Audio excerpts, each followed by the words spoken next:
우리나라는 어느 나라보다 도로망이 참 잘 구축되어 있는 나라이기도 합니다. 그래서 도시뿐만 아니라 농촌 그 구석구석에도 보면 깨끗하게 포장된 도로들이 이어져 있는 것을 보게 됩니다.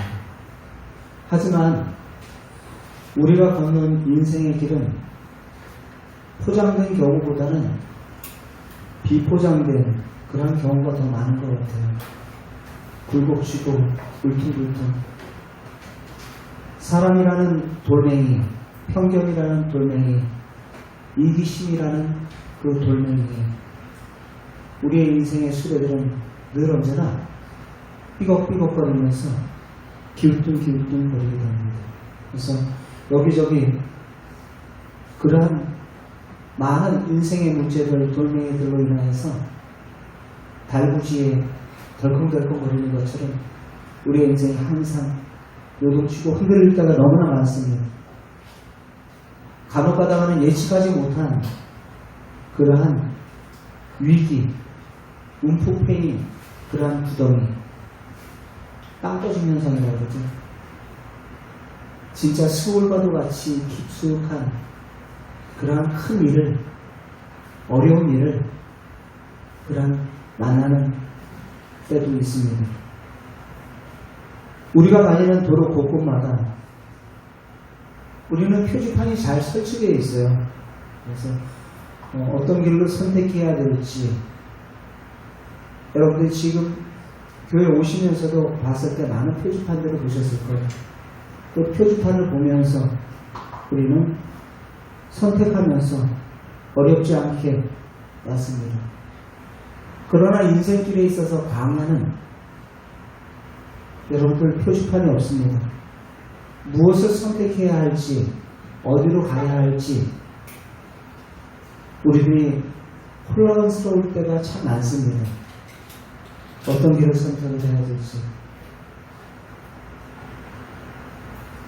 직장이나 일터에서 이젠 좀 안정을 얻고 싶다라는 생각이 간절하지만 실상은 어떻게 될지 아무도 모르잖아요. 잠시 한 곳에 머물러서 안정을 찾을 만한 곳도 없어요. 좀 직장을 제대해서 안정 얻을 만하다 싶으니까 이제 직장 그만두라 그러지. 또 사람과의 관계 때문에 힘들어서 본의 아니게 타의에 의해서 또 그만두는 경우도 있고, 잠시 한 곳에 편안하게 머물러 있을 만한 그러한 안정된 장소, 편안한 곳이 광야와 같은 이 세상 속에서는 없어요. 그러한 광야 속에서 우리는 때로는 질병이라는 모래바람이 불어닥치기도 하고, 때로는 인간과 인간의 그 갈등이라는 그러한 모래바람이 우리들을 순식간에 핥고 지나가기도 합니다. 이 광야라는 것이 그래요. 광야라는 것은 마치 우리가 지금 코로나라는 것을 그러한 모래바람을 맞이한 것처럼 그렇습니다. 내가 원치 않는, 원하도 원치 않던 그러한 일들이 우리들이 만나게 됩니다. 우리가 살고 있는 이 도시의 삶, 평택도 수도권이잖아요. 그렇지만 어떻게 보면 도시 속에 있는 광야이기도 해요. 도시의 광야. 여러분, 민수기서는 주전 1400년 전 광야의 길을 걸었던 이스라엘 백성들, 그들의 이야기입니다. 그런데 21세기라는 도시 광야를 걷고 있는 이 시대에 우리는 성도들을 향해서 우리에게 중요한 그 길을 어떻게 갈 것인가 우리에게 답을 제공해 주고 있다는 것이죠. 이스라엘 백성들은 애굽을 탈출해서 홍해를 건넜어요. 홍해를 건너서 광야에 들어서게 됐습니다. 그때 홍해를 건너서 애굽에서 나와서 50일째 되는 날 그들이 도착했던 곳이 바로 시내산이에요. 시나이 반도. 그 시내산에 도착했을 때 그리고 그곳에서 몇 년을 머무냐면 1년을 머물어요. 1년을 머뭅니다. 이때 그들은 모세를 통해서 하나님으로부터 십계명을 받고 또 성막을 제작해라 해서 성막을 제작합니다. 그리고 지지난주에 말씀드렸던 것처럼 그들에게 두 가지 조직을 조직하라고 했죠. 제사장의 조직과 군대의 조직. 이 두 가지 조직을 너희들이 갖춰라 라고 이야기를 했어요. 바로 제사장의 조직을 통해서 내적인 힘을, 군대라는 조직을 통해서 외적인 힘을 갖추면서 물질적인 영역과 영적인 영역, 그것이 균형을 잡으면서 그 공동체를 이끌고 나가야 되는 것입니다. 이스라엘 삶을 균형 있게 유지하는 그 조직. 그런데 거기서 끝낸 것이 아니라 조직을 딱 끝난 다음에 그 다음에 했던 것이 있어요. 그 다음에 했던 것이 바로 성결화 작업이에요. 성결화 작업. 이제 약속의 땅 가나안을 가기 위한 그 성결화 작업을 시작하는데 먼저 제사를 드립니다. 오늘 말씀이 바로 그 말씀이에요. 1년이 딱 지나고 이제 그들이 그곳에서 6월절을 지냅니다. 근데 이 6월절은 몇 번째 6월절이라 그래요? 두 번째 6월절이라고 그래요. 두 번째 6월절. 첫 번째 6월절은 어디서 지냈죠? 애굽에서 첫 번째 6월절을 드렸습니다. 그런데 이제 그들이 자유한 몸으로써 애굽에서 나와서 시내산에서 1년을 머물고 두 번째 6월절, 1년이 지나서 두 번째 6월절을 거기서 이제 자유자로서 두 번째 6월절을 드리게 됩니다. 이스라엘 백성들은 모든 준비를 마친 후 드디어 시내산을 떠나 가나안을 향해서 가는데 바로 그때 6월절을 드렸다라고 이야기를 하고 있어요. 이스라엘 백성들의 첫 번째 6월절은 애굽을 떠날 때 첫 번째 6월절을 드렸고 꼭 1년 만에 두 번째 6월절을 지킨 후에 지금 시내산을 떠나려고 지금 하고 있는 것입니다. 이것이 어떠한 큰 의미를 담고 있냐면 그런 6월절을 다시 지키고 떠난다는 점은 광야의 순례에 있어서 무엇보다도 아주 중요한 포인트를 지금 지적해주고 있는 거예요. 그래서 여기서 왜 하나님께서 그들에게 6월절을 지킨 후에 바로 그들을 출발을 시키느냐라는 것이죠. 그것을 우리가 오늘 말씀 통해서 생각해 보는 거예요. 이스라엘에게 6월절은 우리나라에 마치 개천절과 광복절과 같은 그러한 광복절과 개천절을 합친 절기로 생각을 하면 돼요. 그러니까 나라가 세워진 날 그리고 광복절 일제로부터 자유함을 얻은 날 그러니까 애국으로부터 자유함을 얻은 날 그것이 합쳐진 날이 바로 6월절이구나. 그들은 그렇게 생각을 한다는 것입니다. 1년 전 애굽에서 빠져나올 때 이스라엘 백성들은 특별한 경험을 합니다. 어떠한 경험이냐면 애굽 땅에서 계속해서 바로가 붙잡았잖아요. 못 가게. 이스라엘 백성들을 못 가도록 붙잡았을 때 하나님께서 몇 가지 재앙을 내려요? 10가지 재앙을 내려요. 10가지 재앙, 그것을 내리는데 9가지 재앙을 내릴 때도 바로는 끝까지 이스라엘 사람들을 포기하지 않아요. 끝까지 붙잡고 놓아주려 하지 않았어요. 놓아주려 하지 않았어요. 그러나 마지막 9가지 엄청난 재앙을 겪었음에도 끝까지 이스라엘 백성들을 놓아주지 않으려는 그 바로 그래서 마침내 마지막 10번째 재앙이 어떤 재앙이었어요? 장자를 치는 재앙이었어요. 장자를 죽이는 재앙. 애굽 전역에 있는 장자들은 다 죽음을 맞이하는 장자 재앙을 내립니다. 그런데 여기서 장자가 죽는다라는 것은 깊은 의미가 있습니다.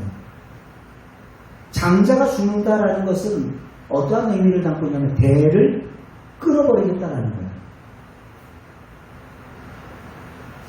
마치 그 가문의 대를 끊는 것처럼 장자가 죽는다라는 것은 가문의 대를 끊겠다라는 뜻입니다. 따라서 애굽의 장자가 죽는 것은 애굽이라는 그 제국의 체제를 다 종식시켜버리겠다라는 거예요. 종식시켜버리겠다. 끊어버리겠다라는 거예요. 애굽에 속한 옛 질서를 다 종식시켜버리겠다라는 것입니다. 하지만 애굽 안에 있으면서도 이스라엘 백성들은 문설주에 어린 양의 피를 발랐습니다. 하나님의 말씀에 순종하면서 그 어린 양의 피를 바름으로 그들은 재앙을 모면했어요. 애굽 땅에 있었는데 그들은 그 죽음을 피할 수가 있었어요. 어린 양의 피를 통해서 그들은 그 죽음을 모면할 수가 있었던 것입니다. 죽음의 지배 아래 있었던 이들이 어린 양의 피, 즉 예수 그리스도의 그 피를 통해서 살아나게 됐고 그들의 후손이 대대로 살아나는 새로운 질서, 새로운 나라가, 새로운 공동체가 바로 세워지는 것입니다. 누구를 통해서요? 어린 양의 피를 통해서.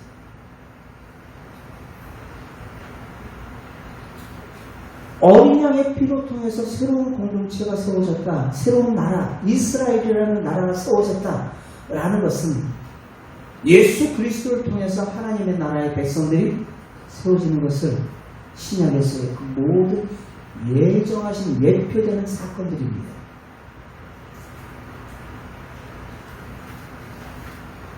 여러분,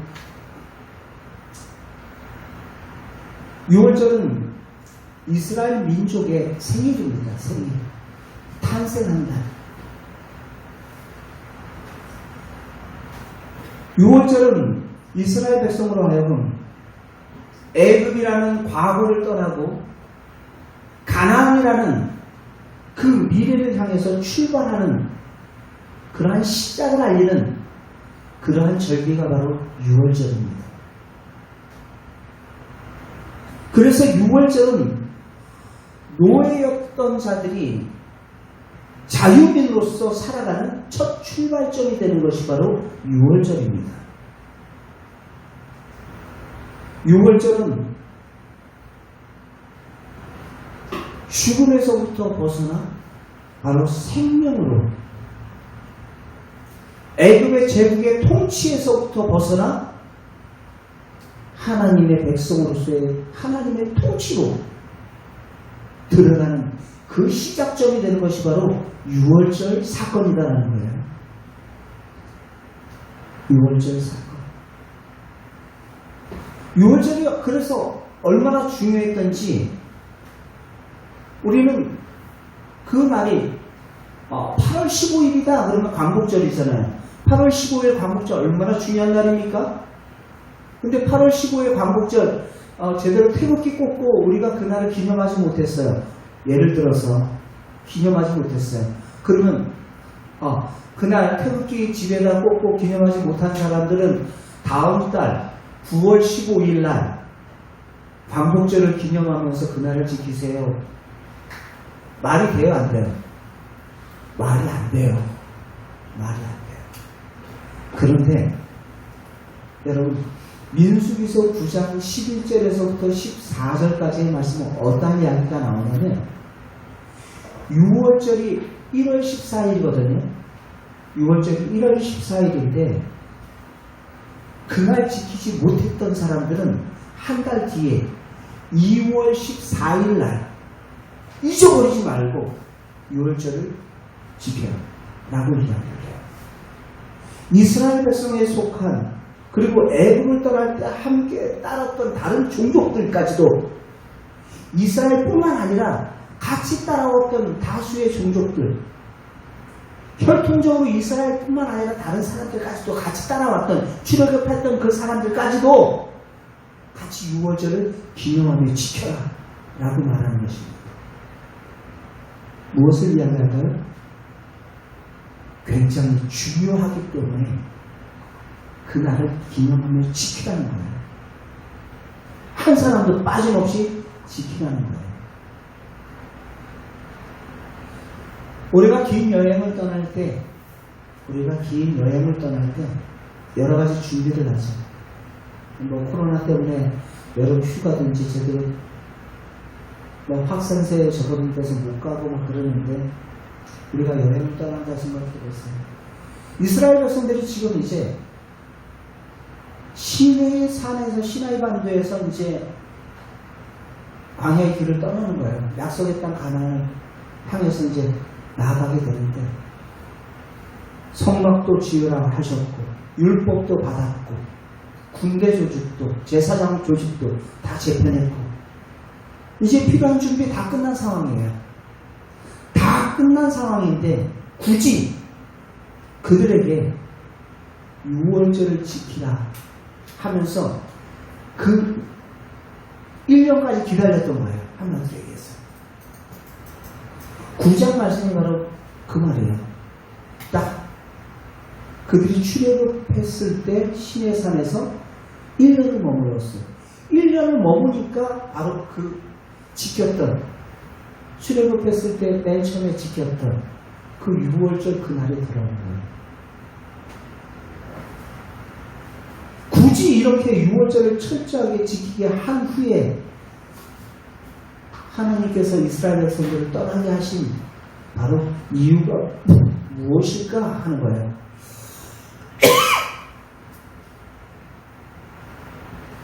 우리 다른 모든 장비들 여행을 떠날 때 이것도 준비하고 저것도 준비하고 다 준비했어요.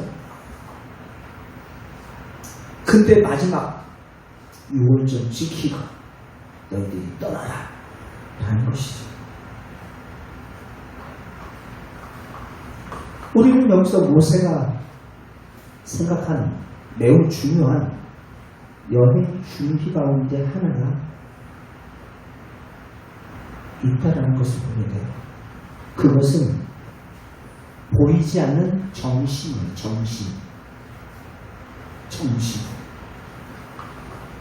정신을 준비하라는 거예요. 어떤 정신이요? 6월절을 통해서 바로 백성들의 마음속에 중요한 정신을 새겨넣기 위해서요.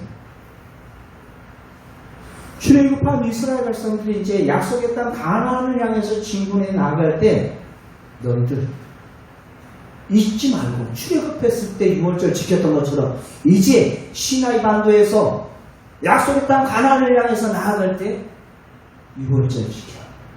그리고 그 정신을 잊어버리지 말라는 거야.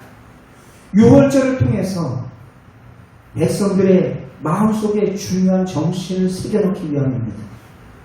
6월절을 지키게 함으로써 1년 전 그 6월절에 일어났던 일들을 기억하라고 그 기억 속에 재현하기를 바란다는 거예요. 어떻게 애굽을 빠져나왔는지 어떻게 죽음을 너희들이 넘어갔는지, 죽음을 넘어서 생명을 얻게 되었는지, 어떻게 하나님의 백성이 되었는지,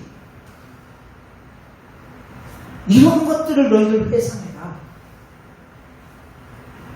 그러한 정신을 리마인드 시키기 위해서 그들에게 뭐 했어요? 바로 유월절 지키고 출발을 시킨 겁니다. 지금도 계속하고 있는 그 하나님의 은혜를 진지하게 되새기라는 거예요. 마치 광야의 길을 걷고 있는 그 백성들의 마음에 이것은 무엇과 같냐면, 여러분들 차에 연료통 있죠. 연료통. 차에 연료통과 같아요. 여러분들이 하루를 시작할 때 차 연료가 얼마큼 있나 확인하지 않습니까? 연료통과 같아요. 연료통. 정신적인 연료통. 가득 채우라는 거예요. 가득 채우는 거예요. 연료가 채워지지 않으면 백성들의 그 순례의 여정, 광야의 여정은 쉽지 않다라는 거예요. 지치기 마련이에요. 쓰러지게 되어 있어요. 그래서 이스라엘 백성들에게 있어서 너희들이 어떻게 애굽에서 빠져나왔는지, 유월절을 통해서 어떻게 죽음을 넘어서 바로 생명을 얻게 되었는지, 어떻게 이 시나이 반도에서 율법을 받아서 하나님의 백성이 되었는지, 그것을 기억하라는 거예요. 하나님의 은혜라는 영적인 연료를 그들의 마음에 가득 채운 후 신의 산을 바로 그들이 출발을 하게 됩니다. 하나님께서 그 유월절 제사를 마친 후 출발을 시키는 것입니다. 근데 여러분, 이게 왜 중요하냐면, 예수님께서 십자가에 죽으실 때도 바로 유월절이었어요. 유월절이었다. 예수님께서 마가복음 14장 12절 잠깐 보겠습니다. 마가복음 14장 12절 같이 함께 읽겠습니다. 시작. 무교절의 첫날 곧 유월절 양을 잡는 날에 제자들이라고 말하고 있어요. 무엇을 잡는 날? 유월절, 첫날 유월절 양을 잡는 날이라고 말하고 있어요. 그때 제자들과 만찬을 가져요. 예수님께서 제자들과 만찬을 가져요. 마치 오래전에 출애굽했을 때 상황을 재현하면서 하나님의 은혜를 기억하는 절기인 그때 그 유월절 식사 중인 거예요. 유월절 식사 중. 예수님께서 떡과 포도주를 나눠주면서 이렇게 말씀을 하셨어요. 누가복음 22장 19절에서 20절 같이 함께 읽겠습니다. 시작. 또 떡을 가져 감사 기도를 하시고 떼어 그들에게 주며 이르시되 이것은 너희를 위하여 주는 내 몸이라. 너희가 이를 행하여 나를 기념하라 하시고, 그 다음 시작. 저녁 먹은 후에 잔도 그와 같이 하여 이르시되 이 잔은 내 피로 세운 새 언약이니 곧 너희를 위하여 붓는 것이다. 유월절 식사를 지금 예수님께서는 떡과 포도주를 나누면서 이와 같이 표현하고 계셨어요. 곧 있으면 어린 양을 잡는 날, 유월절. 바로 이 저녁에 예수님께서 잡으십니다. 이 말씀은 예수님이 자신이 친히 유월절에 어린 양이심을 지금 말씀해주고 계시는 것입니다. 자신의 피를 수많은 사람들의 인생에 문설주의 발음으로 바로 죽음이라는 재앙을 바로 피하게 하신 것입니다. 죽음에서 생명으로 옮겨질 수 있었던 것입니다. 누구를 통해서요? 어린 양 대신 예수 그리스도를 통해서.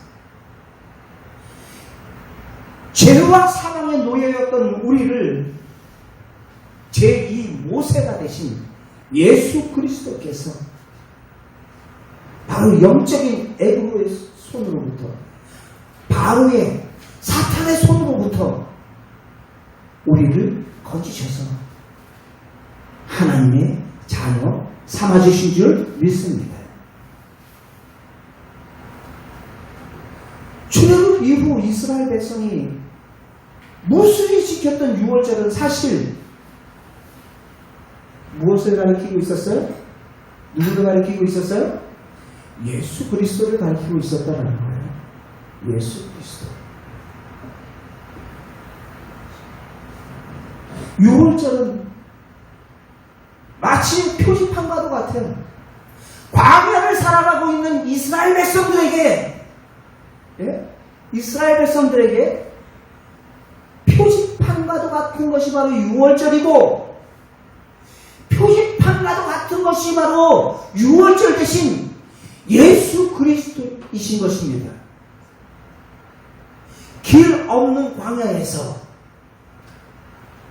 예수 그리스도께서는, 유월절 어린 양 대신 예수 그리스도께서는 뭐라고 말씀하셨어요? 내가 곧 길이요 진리요 생명이다 말씀을 하셨어요. 그는 우리의 인생의 바로 이정표입니다. 표지판이에요. 어디로 가야 할지 알지 못하는 그 광야의 그 현장 속에서 어디가 길인지를 모르고 있는, 방황하고 있는 우리의 인생들에게 바로 예수 그리스도는 우리의 표지판인 것입니다.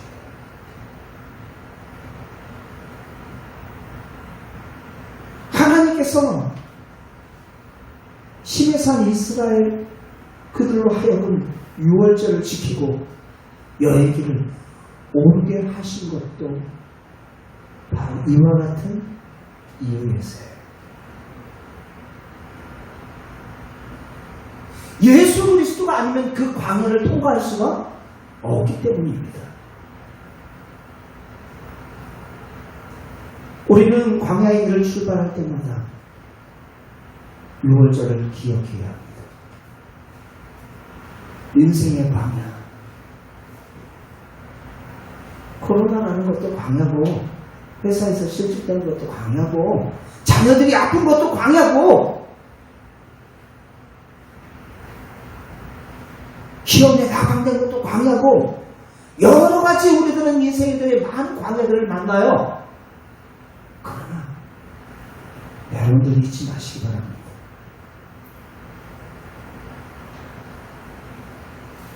유월절을 기억해야 합니다.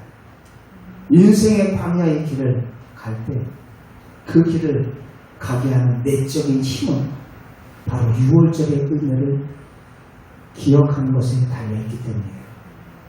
쓰러진다 해도 바로 유월절의 은혜를 통해서 다시 일어날 수 있기 때문입니다. 죄를 지어 그 자리에 쓰러져 있을 때에도 예수님의 보혈을 통해, 그 어린 양의 보혈을 통해 정결함을 얻어 새롭게 시작할 수 있는 그 이유가 되기 때문에 유월절을 기념하는 거예요. 힘든 일이 있을 때 유월절 예수님의 사랑이 내게 다시 도전에 힘을 주는 거예요.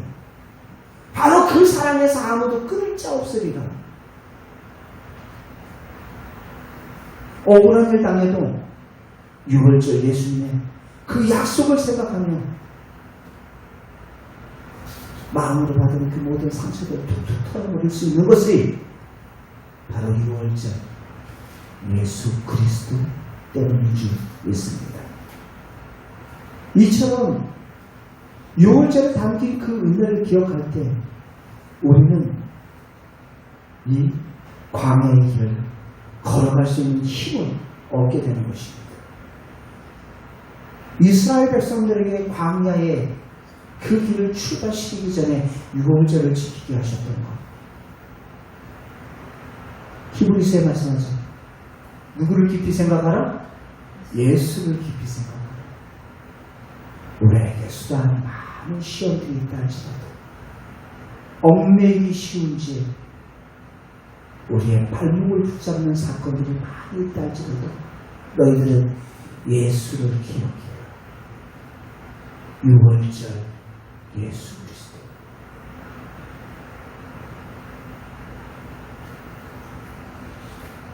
유월절의 그 은혜를 기억하고 하나님의 은혜. 우리 인생에 있어서 여행을 떠나면서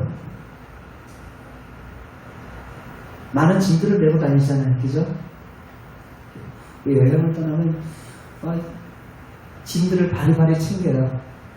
그런 것처럼 짐들을 바리바리 챙겨라. 가면 필요할 거야. 이것도 필요하고 저것도 필요하고 하면서 여행을 가면서 여러 가지 것들을 많이 준비를 해요.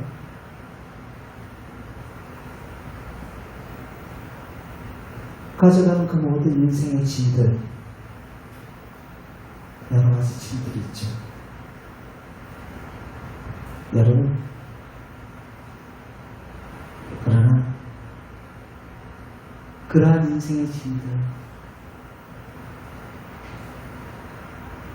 그러한 짐들 뭐라고 말하고 있어요? 시편 68편 19절 말씀을 잠깐 읽어봅시다. 시작. 날마다 우리의 짐을 지시는 주, 우리의 구원하시는 하나님을 찬송하리라. 날마다 우리의 짐을 지시는 주님이시다. 우리의 인생에 수고하고 무거운 많은 짐들이 있죠. 이거 걱정, 저거 걱정, 이 염려, 저 염려.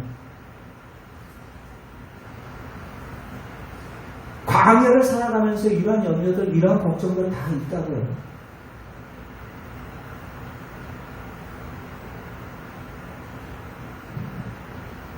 그러나 여러분, 우리 하나님께서는 우리의 모든 인생의 짐들을 다 그분께 맡기기를 원하시고 계십니다. 시편 55편 22절 말씀 한번 같이 읽어봅시다. 시작. 네 짐을 여호와께 맡기라. 그가 너를 붙드시고 의인의 요동함을 영원히 허락하지 아니하시리라. 네 짐을, 네 사건을 누구께 맡기라고요? 여호와께 맡겨라. 주님께 맡겨라.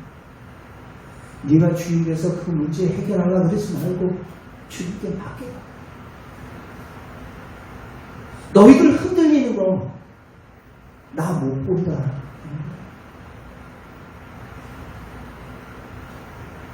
그가 너를 붙드시고 있어. 그가 너를 붙드시고 있어. 의인의 요동함을 영원히 허락하지 않으셨어. 너 흔들리는 거 조금 어렵다고 그 광야의 길에서 흔들리는 거 나 못 봐. 내가 너 붙잡고 있어. 붙잡으시는 그분이 누구십니까? 예수 그리스도세요. 지금도 살아계신 주 예수 그리스도. 죽으셨을 뿐만 아니라 부활하셔서 지금도 살아계신 주 예수 그리스도께서 여러분들 마태복음 11장 28절에 뭐라고 말하고 있어요? 수고하고 무거운 짐진 자들아 다 내게로 오라.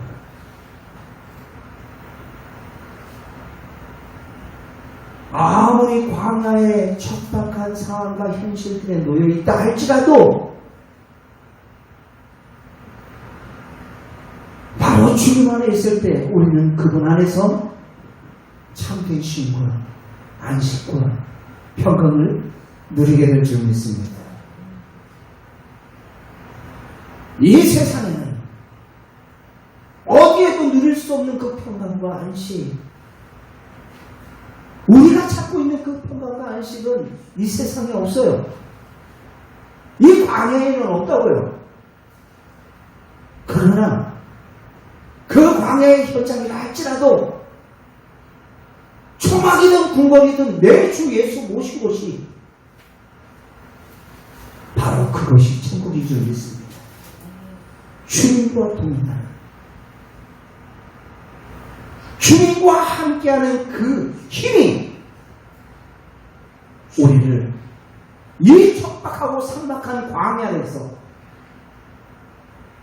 우리가 무사히 통과할 수 있는 힘의 근원이 그분께 있는 줄 믿습니다. 이스라엘 백성들에게 바로 유월절을 지키라 하면서 출발시켰던 이유가 바로 그것 때문이에요. 여전히 저와 여러분들 향해서 이 도시 광야 속에 살아가고 있는 우리의 모든 모습들, 진정 그 현장 속에서 유월절 어린 양 대신 주 예수 그리스도, 그분은 죽으시고 부활하시고 저와 여러분들 사망과 율법의 저주에서부터 바로 생명으로 옮겨주셨을 뿐만 아니라 진노의 자녀였던 우리를 하나님의 자녀로 삼아주셨고, 죄의 종된 우리를 바로 주님 안에서, 예수 그리스도 안에서 참된 자유를 누림으로 해방을 얻게 하신 줄 믿습니다. 주 예수 그리스도 바라보며 이 광야의 현장을 믿음으로, 살아계신 주 예수 그리스도 바라보며 믿음으로 통과할 수 있는 우리 모든 공동체가 되기를 주의 이름으로 축원드립니다.